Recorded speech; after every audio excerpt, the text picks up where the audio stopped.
नमस्कार, मेरा नाम है मिलिंद गुरव और आप देख रहे हो पूर्णिमा क्लासेस यूट्यूब चैनल। तो दोस्तों, हम कर रहे हैं समीकरण, दो चर वाले रेखीय समीकरण। तो देखिए, इसके ऊपर ऑलरेडी 3 वीडियो हमने किए हुए हैं, जिसमें मैंने बेसिक से थोड़ा एडवांस कंसेप्ट क्लियर किया हुआ है। तो आज भी हम वही करेंगे, समीकरण ही करेंगे, दो चर वाले रेखीय समीकरण वही हम करेंगे, लेकिन एक एडवांस लेवल का जो क्वेश्चन है वो करेंगे। देखिए, ऐसे क्वेश्चन जो है वो बोर्ड एग्जाम में भी आते हैं। तो अगर 10वीं में कोई 10वीं कक्षा से कोई है और ये वीडियो अगर देख रहा है तो उसके लिए ये वीडियो बहुत ज़रूरी होने वाला है। ठीक है, तो ध्यान दीजिएगा, मैं एक्सप्लेन कर रहा हूँ। तो अभी देखिए, यहाँ पे मेरे पास एक सवाल है 4/x + 5/y बराबर 7, ये इक्वेशन है। और दूसरा है 3/x + 4/y बराबर 5। तो ये दो इक्वेशन है और इसमें हमें x और y का जो मान है वो निकालना है। ठीक है, तो देखिए इसमें देखिए हमें क्या करना है। तो देखिए, ये इस तरीके से इक्वेशन देख के पहले तो हमें डरना नहीं है। ठीक है, ये एकदम आसान है। अभी इसमें देखिए, अभी ये जो टर्म है 4/x ये जो टर्म है, ठीक है। तो अभी यहाँ पे नीचे देखिए, इससे पहले जो हमने इक्वेशन किया था, इसके पहले वाला जो वीडियो अगर आपने देखा है तो उसमें अगर हमने जो इक्वेशन किया था, तो जहाँ पे x और y है वहाँ पे नंबर था, वहाँ पे कॉमन नंबर था। जैसे मान लो यहाँ पे 2 है तो यहाँ पे भी 2 था। तो वो 2 से हमने क्या किया था, हर एक पद को क्या था हमने गुणा किया था। तो जिसके चलते जो फ्रैक्शन है वो हट गया था, लेकिन जो फैक्टर है वो हट गया था। लेकिन यहाँ पे फैक्टर को हटा नहीं पाएंगे। क्यों नहीं हटा पाएंगे? क्योंकि यहाँ पे नीचे x और नीचे y है, कोई कॉमन नंबर नहीं है जिस नंबर से हम गुणा कर सके। ठीक है, तो इसको आसानी से ही हट नहीं पाएगा। तो क्या कर सकते हैं? तो देखिए क्या करते हैं हम, तो ध्यान दीजिएगा। अभी ये जो टर्म है, ये जो पद है 4/x, ये पद मतलब इसमें क्या किया है, 4 और x को भागा है, ये दोनों का भाग किया हुआ है। तो इसको हम ऐसे भी लिख सकते हैं। इसको अगर लिखना है तो मैं ऐसे भी लिख सकता हूं। इसका मतलब क्या है, ये दोनों का मतलब सेम ही है। अगर इसको मैं सॉल्व करूंगा तो क्या होने वाला है, 4 एकम 4 और नीचे x तो चल रहा है, मतलब क्या हुआ, ये सेम आया ना। तो इसके जगह ये मैं लिखूंगा। ठीक है, ये जो लिखा हुआ इसके जगह इसको लिखूंगा। ये दोनों का मतलब क्या है, सेम ही है। अगर इसको सॉल्व करेंगे तो यही टर्म आने वाला है। तो इसके जगह मैं क्या लिखूंगा, ये लिखूंगा। ठीक है, खाली जो लिखने का जो तरीका है, यहाँ पे भाग में लिखा है, यहाँ पे मैं गुणा में लिख रहा हूँ। ठीक है, यहाँ पे भाग है तो भाग के बजाय मैं गुणा में लिख रहा हूँ। और ये क्यों करूंगा मैं, ये भी मैं आपको बताऊंगा। तो पहले चलिए एक काम करते हैं, जो ये टर्म है, जो ये पद है, उसको इस तरीके से लिखते हैं, इसको भी और ये इसको भी। ठीक है, चलिए तो मैं क्या करूंगा, ये 4/x है तो इसको 4 इंटू ये ऐसे लिख दिया मैंने। तो ये इसको भी क्या करेंगे, उसी तरीके से लिखेंगे। 5 यहाँ पे 1 इंटू वाई बराबर आया 7। ठीक है, ये पहले समीकरण हो गया। तो दूसरे समीकरण में हम क्या करेंगे, ये जो दूसरा समीकरण है, यहाँ पे मैं, ये पहला समीकरण है, ये दूसरा समीकरण है। ठीक है, दूसरा समीकरण को भी ऐसे ही करेंगे। अभी जो 3 इधर लेंगे, ऊपर x ऐसे, 4 यहाँ पे लेंगे, y ऐसे। ठीक है, तो यहाँ तक समझा दोस्तों। हमने क्या किया है, जो भाग में लिखा हुआ उसको हमने क्या किया, गुणा में लिखा है। जो भाग में है उसको हमने क्या किया, गुणा में लिखा हुआ है। ठीक है, अभी एक और हमने सीखा है। देखिए, यहाँ पे गुणा है, यहाँ पे क्या है, गुणा है। तो गुणा लिखने की जरूरत है क्या हमें? नहीं है ना। गुणा अगर नहीं लिखेंगे तो भी चल जाएगा। ये गुणा मैंने किसके लिए लिखा, आपके समझने के लिए मैंने गुणा का वहां पे साइन दिया था। अभी यहाँ से मैंने गुणा को हटा दिया। ठीक है, गुणा को हटाने के बाद यहाँ पे मैं क्या डाल रहा हूँ, कौंस डाल रहा हूँ, ब्रैकेट डाल रहा हूँ। ठीक है, गुणा को हटाने के बाद मैंने यहाँ पे क्या डाला, ब्रैकेट डाला। ठीक है, यहाँ तक समझा दोस्तों। क्या किया मैंने, ठीक है, ये जो टर्म था, ये समीकरण जो थे, ये डिवाइड में थे और डिवाइड में नीचे x और y है, ठीक है। तो डिवाइड में है तो डायरेक्टली तो इसको हम हल कर नहीं पाएंगे, तो उसको मैंने गुणा में लिखा। यहाँ पे क्या किया मैंने, गुणा में लिखा। गुणा में लिखने से क्या हुआ, जो नंबर है वो ब्रैकेट के बाहर आया हमारा। जो नंबर है 4 है, 5 है, 3 है, 4 है, ये जो नंबर है ये ब्रैकेट के बाहर आए और ब्रैकेट के अंदर क्या गया, तो 1/x गया, 1/y गया, ठीक है। तो अभी ये जो 1/x है, 1/x और 1/y है, 1/x और 1/y, तो इसको हम क्या करेंगे, इसको हम एक नया वेरिएबल देंगे, यानी 1/x को हम n कंसीडर करेंगे और 1/y को हम n कंसीडर करेंगे। ऐसा क्यों करेंगे, क्योंकि देखिए इसको सॉल्व तो कर नहीं सकते, अभी सिर्फ इस टर्म पे ध्यान दीजिए, सिर्फ इस टर्म पे। इसको कैसे सॉल्व करेंगे, इसको डायरेक्टली तो सॉल्व कर नहीं सकते ना, क्योंकि x अभी यहाँ पे समझो कोई नंबर है, मान लीजिए यहाँ पे 8 है और यहाँ पे 4 है, तो हम सॉल्व कर सकते हैं। 4 से 8 को भाग देंगे, आंसर आया 2, तो इस तरीके से ये सॉल्व हो सकता है। लेकिन ये सॉल्व होगा क्या दोस्तों, तो ये सॉल्व होगा नहीं। क्यों नहीं होगा, क्योंकि यहाँ पे 1 है तो नीचे तो वेरिएबल है x है, तो ये सॉल्व तो होगा नहीं डायरेक्टली, ये ऐसे का ऐसे रहेगा। तो ये इसके लिए हम क्या करेंगे, इसके लिए ये जो टर्म है इसको क्या करेंगे, हम n कंसीडर करेंगे और ये टर्म को क्या करेंगे, n कंसीडर करेंगे। तो लिखते हैं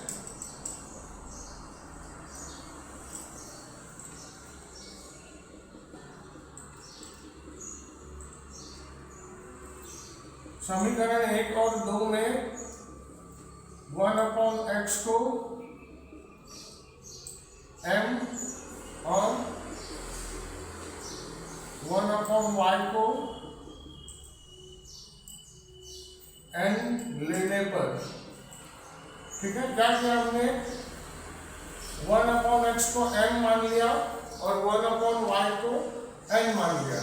तो अभी इसके जगह पे लिख देते हैं, तो 3 के जगह क्या आएगा, अभी 1/x मतलब क्या है, m है, 3m प्लस अभी ये 4 है, अभी 1/y के जगह कोई हमने क्या लेना है, n लेना है, ठीक है। तो क्या आया, बराबर 5 है, ठीक है। ये चलो तीसरा समीकरण है और ये ऊपर क्या है, 4, तो यहाँ पे क्या है, इसके जगह क्या लेंगे, हम n लेंगे, ठीक है। ये क्या है, 5, तो इसके जगह क्या लेंगे, n लेंगे, लिखेंगे 7, ठीक है दोस्तों। तो देखिए, तो ये हमें 2 नए समीकरण मिले, ठीक है। हमने क्या किया, ये जो पद है 1/x और 1/y, इसके जगह पे क्या लिया हमने, m और n लिया है, ठीक है। तो अभी क्या आया, 3m + 4n = 5, 4m + 5n = 7, तो ये 2 नए हमें इक्वेशन मिले हैं। तो अभी ये 2 इक्वेशन को सॉल्व कर सकते हैं। देखिए अभी आसान है ना, अभी तो कंप्लीट नंबर है अपने पास, अभी आसान है। अभी यहाँ पे ध्यान दीजिएगा, यहाँ पे ऐसा कुछ है नहीं जिससे हम गुणा करेंगे या माइनस करेंगे तो ये हट जाएगा, क्योंकि देखिए यहाँ पे 3m है तो नीचे 4m है, तो यहाँ पे 4m है तो यहाँ पे 5n है। अगर यहाँ पे समझो 3n होता, फॉर एग्जांपल यहाँ पे 3n होता, तो क्या कर सकते थे हमने जो सेकंड वीडियो किया था इक्वेशन पे, उस पे हमने क्या किया था, अगर नंबर क्रॉस है, ये ऐसे क्रॉस है नंबर, तो हम क्या करते थे, एक बार दोनों समीकरण को प्लस करते थे और वापस से दोबारा दोनों समीकरण को माइनस करते थे, बराबर। तो प्लस माइनस करने के बाद और 2 नए समीकरण हमें मिलते थे। लेकिन यहाँ पे 3 है यार, यहाँ पे तो क्या है, यहाँ पे 5 है, यहाँ पे क्या है, 5 है, तो कैसे करेंगे, क्योंकि यहाँ पे कोई कॉमन तो नहीं मिल रहा है, यहाँ पे कोई कॉमन नहीं मिल रहा है हमें, तो क्या करेंगे। तो इस केस में देखिए क्या करना होता है दोस्तों, ये जो 4 है, 4 से हमें ऊपर वाले समीकरण को गुणना है और ये जो 3 है, 3 से हमें नीचे वाले समीकरण को गुणना है। तो इससे क्या होगा, इससे ये जो m है, m कैंसिल हो जाएगा और हमें n का जो वैल्यू है वो मिलेगा। देखिए कैसे करते हैं इसको। तो अभी पहला समीकरण क्या है, 3m + 4n = 5, तो इसको नीचे वाले 4 से गुणेंगे, बिल्कुल। और यहाँ पे नीचे वाला समीकरण क्या है, 4m = 5n 7, तो इसको क्या करेंगे, 3 से गुणेंगे, ठीक है, तो चलिए करते हैं। तो यहाँ मैं गुण रहा हूँ इसको, ठीक है, तो ध्यान दीजिएगा ये कितना होता है 4 और 3 का टेबल, 4 का टेबल 3 तक बोलेंगे तो कितना होता है 12, ठीक है, 12m प्लस 4 का टेबल 4 तक बोलेंगे तो कितना होता है 16n बराबर 4 का टेबल 5 तक बोलेंगे तो कितना होता है 20, ठीक है। तो क्या किया हमने 4 से पूरा ये जो ब्रैकेट है इसको गुना है। अभी यहाँ पे आते हैं, अभी 3 का टेबल 4 तक बोलेंगे तो क्या होने वाला है 12 बराबर, अभी ये क्या है 3 का टेबल 5 तक बोलेंगे तो कितना होगा 15, ठीक है। यहाँ पे क्या आएगा n, ठीक है। अभी 3 का टेबल 7 तक बोलेंगे तो कितना आने वाला है 21, ठीक है।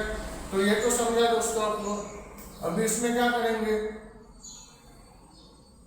अभी यहाँ पे अभी ये देखिए ये जो 12m सेम आया है तो ये इसको 12m यहाँ पे भी है 12m यहाँ पे भी है तो ये जा सकता है ना, तो इसको घलाएंगे।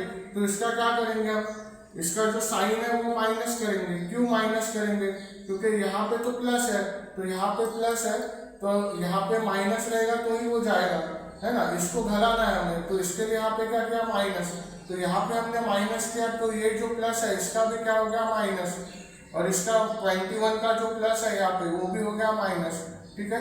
देखिए साइन, ये जो साइन मैंने चेंज किए तो ये साइंस के भी रूल जो है उसके पर भी मैंने ऑलरेडी एक वीडियो बनाया हुआ है, तो उसका भी जो लिंक है वो मैं आपको डिस्क्रिप्शन में दूंगा, तो वो भी आप देख लीजिए ताकि ये जो साइन का जो प्रॉब्लम है वो भी आप हल कर सकते हैं, ठीक है।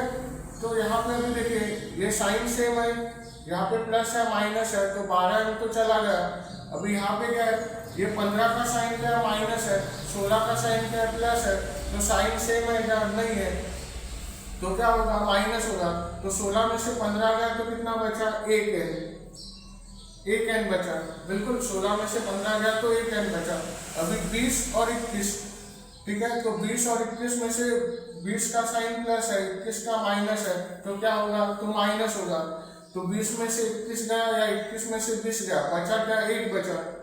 अभी बड़ा अमाउंट क्या है 21 है तो उसका साइन क्या है माइनस है तो वो ये इधर ले गया, ठीक है। यहाँ पे बड़ा अमाउंट 16 है, 16 का साइन क्या है प्लस, ठीक है। तो दोस्तों अभी यहाँ पे लिख रहा हूं मैं, ठीक है।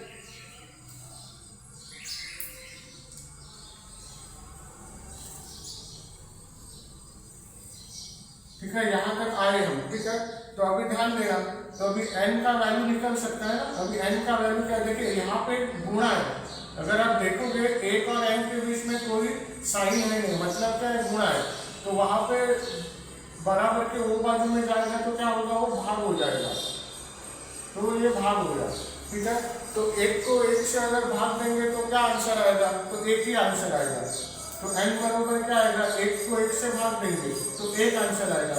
लेकिन देखिए ऊपर -1 है, अभी भाग दे रहे तो भाग में दोनों का जो साइन है वो अलग है, एक का माइनस है एक का प्लस है, तो आंसर क्या आएगा माइनस में आएगा। तो n का वैल्यू क्या निकला हमारा, n का वैल्यू निकला हमारा -1, ठीक है।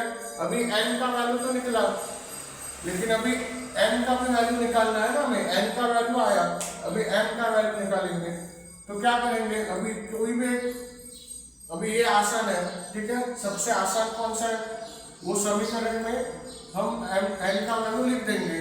चलो समीकरण 3 लेते हैं, समीकरण 3 में n का मान रखने पर, ठीक है। समीकरण 3 का है 3n प्लस 4n बराबर 5, ठीक है। तो अभी 3n तो वैसे ही आएगा, 4 अभी यहाँ पे n है तो n की जगह पे क्या लिखेंगे हम -1। अभी सॉल्व करते हैं इसको, 3m तो वैसे ही आया, 4 एकम 4 को साइन क्या आएगा, ये दोनों का मल्टीप्लाई किया हमने, एक का साइन माइनस है एक का प्लस है तो यहाँ पे भी माइनस आएगा, ठीक है, बराबर 5, ठीक है। तो अभी ये 5 है, अभी ये -4 है तो यहाँ पे जाके क्या हो जाएगा वो +4 होगा, 3m तो चल ही रहा है, ठीक है। तो 4 और 5 कितना होता है, 4 और 5 होता है 9, ठीक है। 3 यहाँ पे आया, ठीक है। तो अभी m का वैल्यू क्या आया हमारे पास, ठीक है।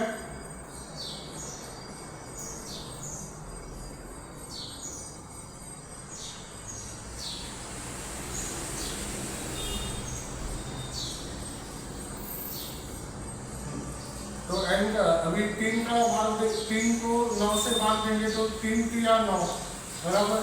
तो n का वैल्यू क्या आया हमारे पास, 3 आया, ठीक है। तो देखिए हमारे पास अभी n का वैल्यू है -1 और m का वैल्यू है 3। तो हमारा प्रॉब्लम सॉल्व हुआ है क्या, अभी भी सॉल्व नहीं हुआ है। क्यों नहीं हुआ है, क्योंकि देखिए यहाँ पे ध्यान दीजिएगा, हमने क्या किया था, 1/x को n कंसीडर किया था और 1/y को n कंसीडर किया था। तो ये जो वैल्यू आया है ये x और y का वैल्यू नहीं है, n का वैल्यू मतलब किसका वैल्यू है, 1/y का वैल्यू है, ठीक है। और m का वैल्यू 3, ये किसका वैल्यू है, 1/x का वैल्यू है। तो ये टर्म का वैल्यू है, x और y का वैल्यू अभी तक आया नहीं है। तो क्या करेंगे, तो अभी हमें क्या करना है, n बराबर क्या है, n बराबर क्या है, ये दिया था ना, n बराबर 1/y बराबर, और m बराबर क्या है,